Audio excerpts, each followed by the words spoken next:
adalah asbabin nuzul penentunya adalah asbabin nuzul. Jadi misalnya diterjemah itu begini. Ya, apa tadi? Fa'ena matwallu fathamma wajhu. Itu kan kesannya tadi. Kesannya itu kayak kita bebas gitu apa? Kayak kita bebas. Nah, tapi ternyata yang dikehendaki itu adalah kiblat dalam konteks orang tersesat atau orang yang di safar. Ya, jelas ya. Jadi ini terus saya baca di kitabnya ini. Fa'ena matwallu fathamma wajhu. Itu konteksnya hanya itu saja. Konteksnya nafilati safar, Nabi saking senengnya sholat itu adalah sampai ketika naik unta pun inginnya sholat. Tapi untuk sunat ya, jangan untuk fardu ya. Kalau untuk fardu sebagian ulama rata-rata bilang itu iadah. Kalau untuk fardu. Terus atau orang bingung. Makanya di kitab fikih itu ada bab begini Pak Fajar. Al-istihad la yunqadu bil istihad. Itu termasuk contohnya itu ada orang, satu orang sholat 4 rakaat dengan 4 arah. Jadi adalah sekarang kepikirannya sana kiblat. Rakaat kedua rubah sana. Sampai dijajal semua. Karena dia berusaha menemukan kiblat, Allah ngapresiasi. Sholatnya itu dianggap sah. Karena dia sudah berusaha mencari kiblat. Nah, ayat-ayat seperti itu konteksnya adalah masalah asbabin nuzul. Bukan punya makna umum yang terus orang bebas tanpa kiblat ya, yang bukan berarti orang terus bebas tanpa kiblat. Ya clear ya, biar sampean ngerti. Nah begitu juga seterusnya ada ayat Barsoya inna sofal marwata min sya'airillah. Itu kan terusannya tuh agak ekstrim. Kamu yakin nggak sa'i di sofa marwah itu wajib apa sunat? Wajib kan? Bahkan rukun. Tapi redaksinya Quran itu sama cari di terjemah ini Fajar di ayat Baqarah 158. Nah, biar orisinil. Baqarahnya 158. Sofa dan marwah termasuk syiarnya Allah. Terus Allah ngendikannya itu agak ringan. Maka kalau kamu kaji, kalau sa'i ya enggak apa-apa. Kalimatnya fala junah itu enggak apa-apa. Kesannya kan bisa ya, bisa tidak. Sudah ketemu. Kegiatan. Gimana? Sesungguhnya Sofa dan Marwah adalah termasuk sebagian syiar Allah. Maka barang siapa yang berhaji atau umroh, tidak ada salah baginya untuk bersa'i di antara keduanya. Tidak bersalah kan? Padahal hukumnya sa'i itu sekedar tidak bersalah apa harus? Ya. Terus yang fa'ina matwalu terjemahkan 115 itu waca terjemah. Aku maca suhu kok maca terjemah. 115 apa yang pakai nama tua lu sampai mau. Kamu ya gak apa-apa sadari bukan gak nganggur ya. Walillahil masyriqu wal maghrib fa aina ma tawallu fasamma wajhullah. Sadili itu nama mursyid toriko terkenal, macam Sadilian. Tapi gak ini. Ya kan toriko Sadilian terkenal. Jadinya gini itu gak tahu. Artinya milik Allah timur dan barat, kemana saja kamu menghadap wajah, disitulah Allah ada. Sungguh Allah maha luas dan maha mengetahui.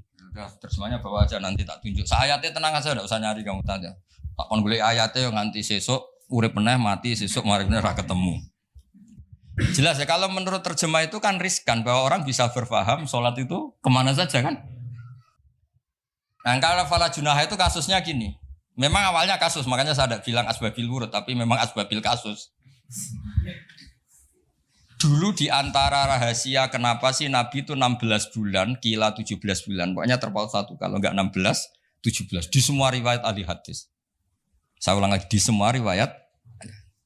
Nabi itu disuruh Allah itu menghadap ke Baitul Maqdis. Baitul Muqaddas yang di Palestina itu. Karena itu kiblat Ibrahim, di situ ada sokhroh yang dulu dipakai Mi'raj. Itu sirinya, rahasianya. Kalau tadi Pak Rektor bilang asror tadi, rahasianya adalah di seputar Ka'bah itu ada 360 arca berhala. Sehingga Nabi kalau menghadap Ka'bah mau tidak mau otomatis juga menghadap berhala. Nah, di Sofa dan Marwah, Sofa Marwah kan dekat Ka'bah. itu ada arca atau berhala namanya Isaf dan Nailah. Ya namanya siapa? Isaf dan Nailah. Berhalanya namanya Isaf dan Nailah, bukan Sadali dan Fajar, ingat loh. Isaf dan Nailah.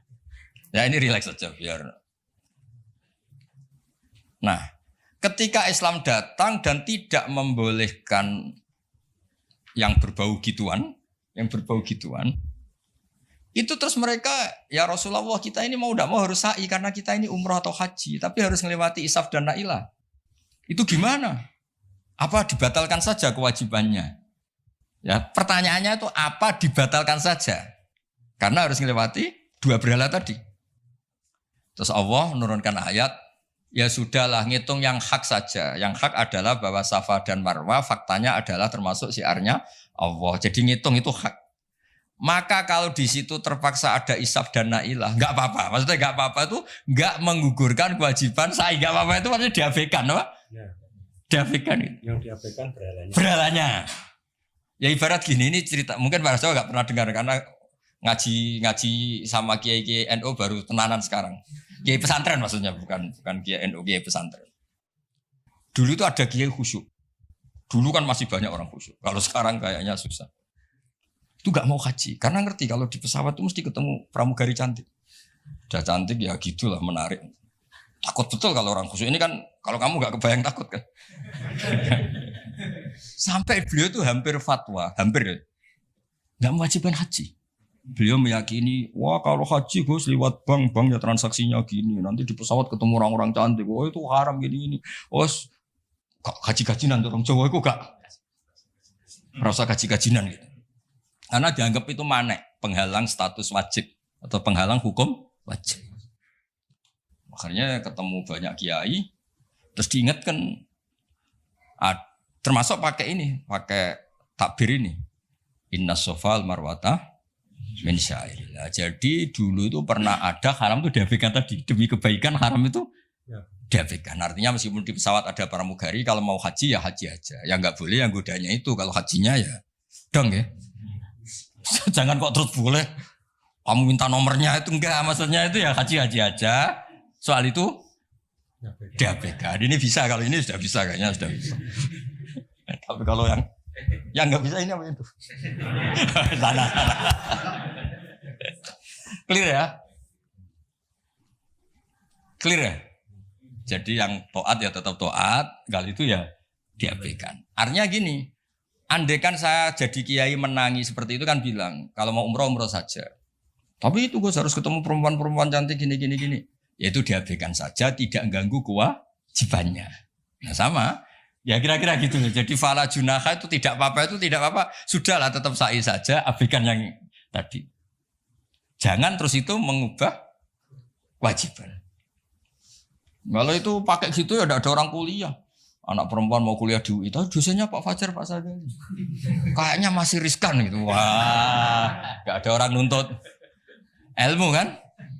Terus Pak Sadali juga gak mau ngajar di mahasiswi. Karena gak mau ngajar. Wah riskan. Soalnya pas-pasan saja. Nah kalau saya bilang gak apa-apa, maknanya diabaikan, tidak melakukan loh maknanya. Ya clear ya. Itu penemunya atau penentunya juga mengenali asbabin nuzul. Saya baca ya. Wa min dzalika qaulu ta'ala inna sofal marwata min sya'airillah fa inna dzahira lafdhiya la yaqtadi anna sa'ya fardun. Ya kalau melihat secara lafaz kan sa'i itu berarti tidak fardu kan, Allah hanya bilang tidak apa-apa. Nah, terus walhasil wa qadrat Aisyatu ala Urwah fi fahmi dzalik bisa babi nuzuliyah. Wa huwa anna sahabata ta'assamu dari kata asima ya. Asima itu dosa ya. Ikut wazan tafa'ala jadi ta'assama apa? Ta'assama itu merasa dosa ya. Anna sahabata ta'assamu binasai bainahuma li'annahu min amalil jahiliyah, karena pernah ada tadi Isaf dan Nailah. Foto sih. Tak tudono ben ra kesuwen. Ana sahabat atas. Ya nanti nagih Pak siapa? Fajar sama Pak Sadili sama Pak Nanang yang ngurusi apa? Islam. Ngurusi Islam di UII, bukan di sini. Di sini saya yang ngurusi.